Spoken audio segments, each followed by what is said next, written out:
take this time to recognize our sponsors and supporters at the Open Mic Broadcast Network: Brazos Valley Schools Credit Union, Temple of Refuge Ministries, Prairie View Athletic Club, Attorney Lee Van Richardson, Purple Drip Daiquiri and Grill, Eva Skin Conditioner, Helping Hands Lawn Service. Thank you for your support of our local and regional coverage of student athletics here at the Open Mic Broadcast Network. It's the radio guy, Mike Prince. Welcome to Football Friday here at the Open Mic Broadcast Network. Of course, it is our daily mission to try to bring you some news that you could use. Today is no exception to the rule. You can follow me on Twitter at The Mike Prince Show. The YouTube channel is Open Mic Broadcast Network.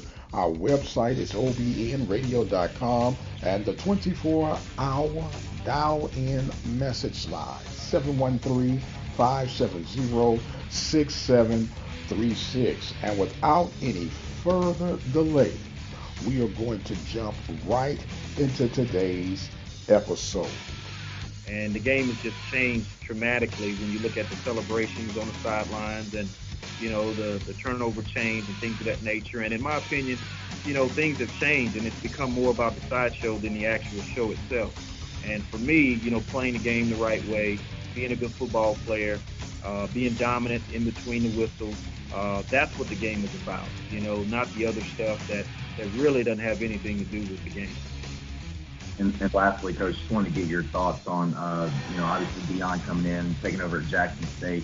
What have you noticed from an impact that he's had so far in the league, and is there a way that Grambling by association could reap some benefits from having a guy of that name and that magnitude in the league? Well, I mean, you know, that's really not something I put too much thought into. At the end of the day, my focus is my football team and making sure we're ready and prepared and ready to go. At the end of the day, you know, everybody has to coach their team the way that they have to coach their team. They have to do what they need to do for their organization. And our focus is Grambling State University. We're measured by wins and losses. That's how we're measured. So that's what it's about. As long as they keep scoring, we got to win. When they stop keeping score, it won't be a problem. But they keep scoring. We got to win. But not only win, we got to win academically. We got to win in the community. We got to get guys to the next level. All these guys that you've seen in this wonderful recruiting class that we accumulated, they plan on going pro. That means we have to develop them. We have to nurture them. We have to progress them so that they can fulfill that dream and that desire. That's part of winning as well. Well, you heard some excerpts from Coach Broderick Fobbs and Coach Deion Sanders during the SWAC Media Day Football Conference 2021 edition. It was a 2-day event, a very good event, I might add. Of course, we heard from all coaches throughout the conference. Day one consisted of Connell Maynor of Alabama A&M, Coach Healy of Alabama State, Coach McNair of Alcorn, Coach Fobbs of Grambling, and of course Deion Sanders of Jackson State. We also heard from the commissioner, Dr. Charles McClellan, on day one. Day two consisted of Coach Dancy of Mississippi Valley, Coach Dooley of Prairie View, Coach Odoms of Southern University, Coach McKinney of Texas Southern, and Coach Gamble of Arkansas Pine Bluff. And I've got to confess, I enjoyed all of the coaches and what they had to say and the different perspectives that they brought in. And you heard us open up with Coach Fobbs and Coach Sanders. Coach Fobbs, along with all the other coaches, were asked about the impact of Deion Sanders coming to the Southwestern Athletic Conference, which is a big deal. But there is a known factor that we must acknowledge. Number one, Coach Sanders is not on the field. He is bringing a lot of energy, and he had an excellent collegiate and NFL career. But he will not be guarding any of the players against any said team. Number two, all coaches are focused on developing their team. You cannot be stretching your neck across the fence worrying about what the other man is doing. Then you're already defeated. Now, to Deion Sanders' credit, this is not his fault. It is those who are covering the Southwestern Athletic Conference who have made it the huge deal. Yes, it is a large ticket to add to the already well-running machine that we know as the Southwestern Athletic Conference. That is no disrespect to Brother Sanders or anyone else who would come after. The Southwestern Athletic Conference has already been established as a highly functional conference in its 101st year of operation now. So I get the excitement, I get the buzz. It became apparent to the other coaches for the past couple of days. It was not about Coach Sanders. It was about getting their teams ready. And I think they handled themselves quite well on how they handled the variety of Deion Sanders' impact questions. And once again, that is no cut on Jackson State nor Deion Sanders. Every football coach in this conference is a well-qualified professional that take pride in doing their job. You heard Deion say it himself. They have to win on the field. They have to win in the classrooms. They have to win in the community. And once again, to his credit, he's only taking advantage of the opportunity. And I understand the star power that he brings. I understand the energy that he brings. But when the dust settles, it's about execution on the field. And speaking of the execution on the field, the projections came out throughout the conference. And in the East, it had Alcorn picked to win the East. Alabama A&M second. Alabama State third. Jackson State fourth. And Mississippi Valley fifth. On the western side of the hemisphere, the Southwestern Athletic Conference, Southern University picked to win the West. Grambling, number 2. Prairie View, number 3.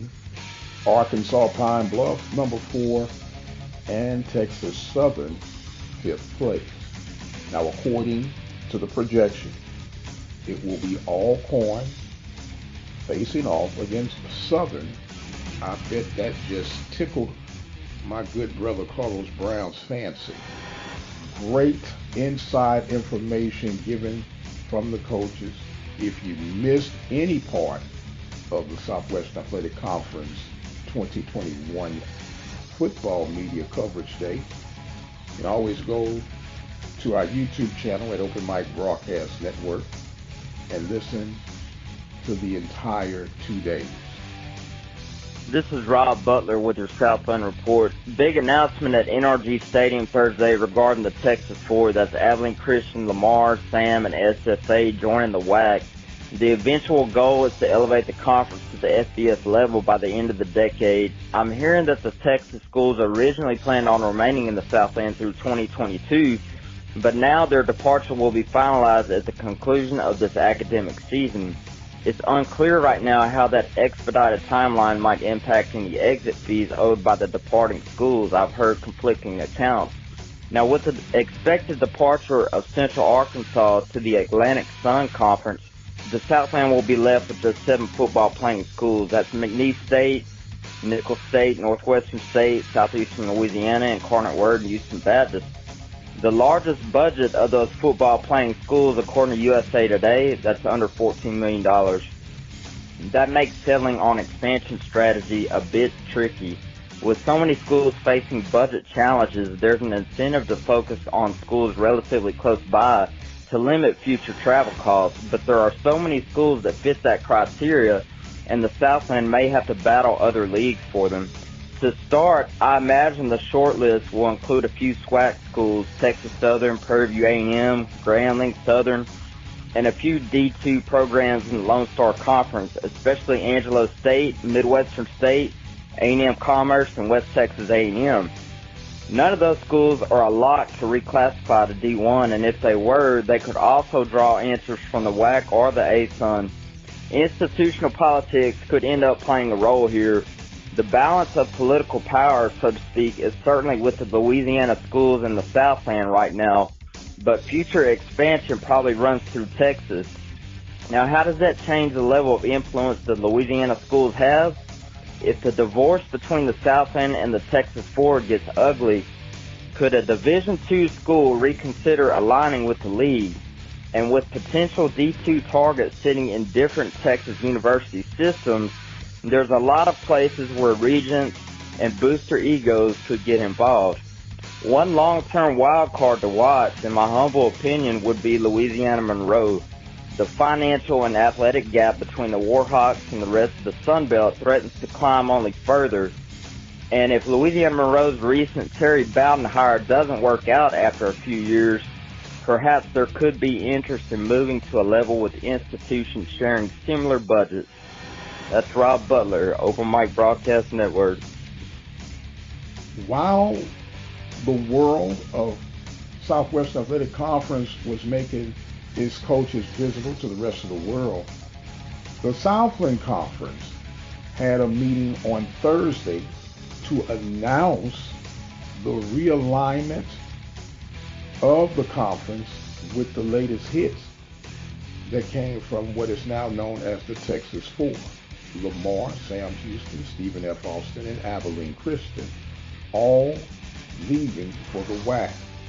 Central Arkansas also vacating the Southland Conference, which leaves a huge gap in the Southland footprint right now. There have also been whispers that the Ohio Valley Conference is about to start picking at some of the remaining schools of the Southland to expand their footprint.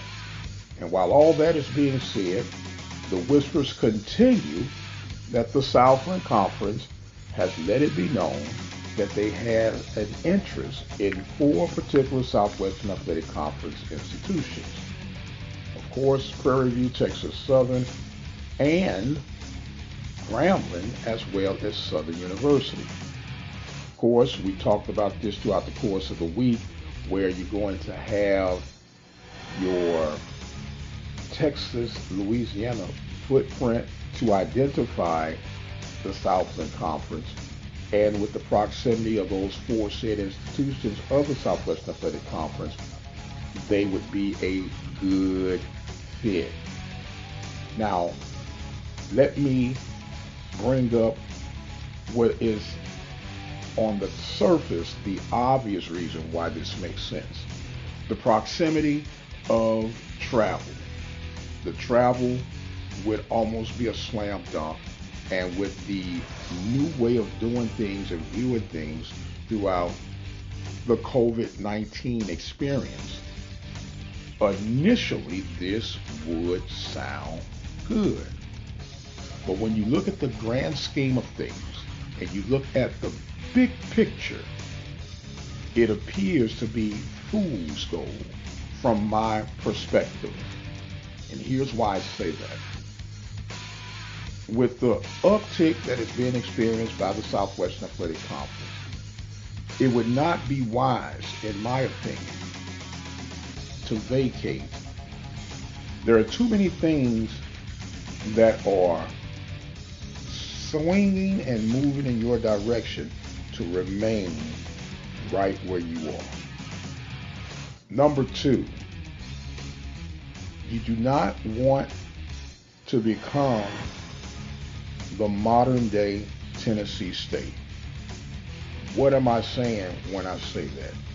Although Tennessee State is one of the most recognized HBCUs in the nation, once again, in my personal, humbled opinion, they have lost some of their identity and swag when they join forces with the Ohio Valley Conference.